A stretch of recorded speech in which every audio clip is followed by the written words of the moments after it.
Just because you kids have been so good, you get to come into my office today. Welcome back to the channel, everybody. Dr. Downstream here. And next to the PlayStation 1 is the old roller pump. Everybody's been asking, how's the roller pump doing? After using it, can you recommend it? So I just want to answer that question with the video. Because like I said, you guys have been so good. Yeah, I ran with the roller pump for a year, and it was good. It worked. I had no real complaints. It did explode on me the very first time I used it, but that was my fault.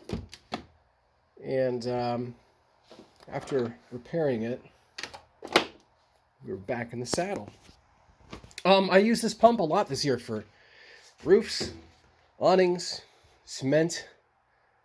Anytime I needed to lay down a bunch of chemical where I would normally just use my 12-volt system, bada bing, I use my roller pump. It came in handy this year, doing a lot of cedar sided houses for restain. I'm not going to attempt to say that fast. Anyways, whenever I wanted to dial up the chemical from higher than just my regular house mix, I would use the roller pump, and it worked. So since putting my videos out there, I know of two of you guys that have made your own pumps, your own setups, I should say. You put them together, and y'all had a problem. And this is something I wanted to talk to you guys about today here on the channel for some free, unsolicited advice from Dr. Downstream. Let's see here. I don't have the front piece to it. I'm not really sure where it went. But follow me here. So this is your pump, taken apart. This is your, what is this? Delavan stainless pump.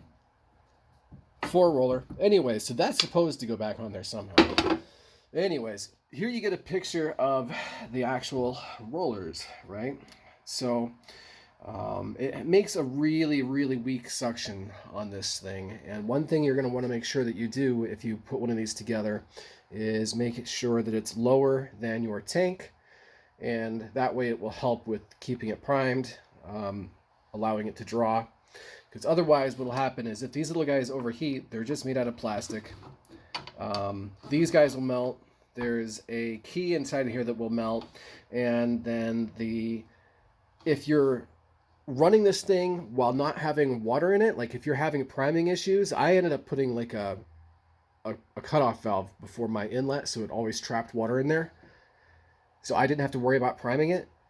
But I've heard that you guys have had some issues with priming these things, and then like the next thing I know, it's like, oh shit, it's leaking. And what happens is there's a piece of metal, there's a metal cover on the front of this pump that this actually burrows through. It just melts right on through. So that's cool. That's not cool, actually. That's a pain in the ass, but that just goes to show that you have to make sure that that you're getting this thing primed. Now, I'm not going to say that I haven't ran this thing dry, because I have, but I did it for like just a few minutes, like not even a few minutes total. Like once I knew that it wasn't pumping water, I shut it down. I wasn't just sitting there letting it melt. And this still works. If I could find my O-ring that goes in there, if I could find that, guys, if I could find that in my office, in my office, if I could find that, I would put it back together right now and have this as a backup pump. I do believe in this. I think it's a good way of getting along. Nice thing about it, one tank of gas lasts you like 6 hours, something ridiculous like that. You can wash a lot of houses in that kind of time too. So it just sips the gas. It's good for roofs because it'll push up. It doesn't care about the back pressure. So quick update on the roller pump. What am I doing for this year since this thing is in pieces right now? Well, I'm actually over here with my 12-volt system, and I'm revamping it. I've replaced a bunch of stuff, a couple relay harnesses and some switches, and getting ready to also deploy the gutter vac. I made a homemade gutter clean out vacuum, guys. You thought this channel was all about roller pumps, huh? Dr. Downstream doesn't roll like that, bro. Check this out. So say you got like some gutters, and if you're like me, you don't like getting on the ladder. You're like, you're not about that life. I mean, you got them, and you'll do it if you have to, but you don't enjoy it, right? Come on, you know what I'm talking about. Underneath this rubble, I took a 55-gallon drum that was minding its own business, and I started chopping it up. And what I did is put it on a little dolly there, and I installed 2 central vacuum units on top of this thing. They pull like I think they pull like 16 amps a piece. So I have them wired separately. And if you're looking at this, you're like, what the hell? What is that? Is that held together by tape? I would say yes, sir. It is actually held together, at least in part, by tape. So what happens is I got a 2-inch outlet on here with this really sweet quick connect thing. And if you look back there somewhere, I got, 100 foot of hoses for it. But the plan is to, I'm going to get some PVC pipe, make a little hook nose for it. And I'm going to get well, here I go telling you all my secrets. But it's going to be a beautiful setup for working out gutters, right? I'm going to get the Hydro Pro tool for digging them gutters out with water. And then if I have like some sort of, problem area, I'll be able to actually get the vacuum out. So this is going to be pretty sweet. I have 2 separate extension cables for this thing, or extension wires. That's what this plugs into. And then the machine motors are controlled right there. So it's going to be pretty good. So I have it's real simple on the inside, and I'm not going to take this thing apart in this video. I might do it later. Don't really know. Depends on if you guys are interested in this, because you see those vacuum units that are advertised online for thousands of dollars, right? And they're nice to have, but what happens if you just don't feel like spending thousands of dollars on something like that? Well, Dr. Downstream, there you go again, sounding all crazy.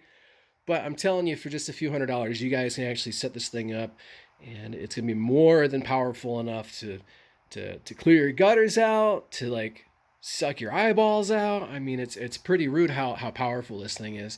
These things wind up like little jet turbines. When it's running, it's absolutely beautiful. And the cool thing is that this is a very compact unit. Like I said, it's a 55-gallon drum. And there's a little bit of a deflector inside there. There's like a partition. There's a sheet metal. And you can tell that I was messing up with my pop rivets because there's like little patch spots where I can't really explain that. Maybe I was malpracticing under the influence or something. I'm not really sure, but it's nothing special. For a few $100, let's face it, you can put something together for cleaning out those gutters if you don't want to get up on the ladder. It's a beautiful piece of hardware. Recommend it. It'll just fit right in the back of my truck. I'm not going to have any problem with that.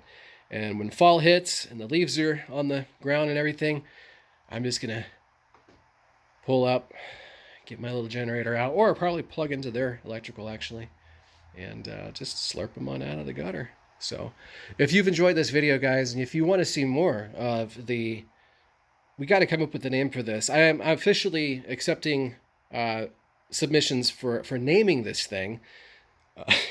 We're not going to call it the hobo sucker.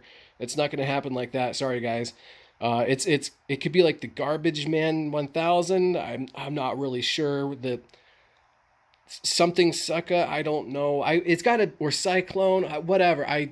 Do your worst in the comments section, and we'll upvote you, and it'll be a good time. So wanted to say thank you and welcome back to the channel. It's gonna be a fun year. Hope you guys are looking forward to some good videos. And if you want more, just like and subscribe, and maybe leave a comment down there. Maybe leave a comment. I need to start editing these videos. Anyways, thanks, guys. Talk to you later in the next one.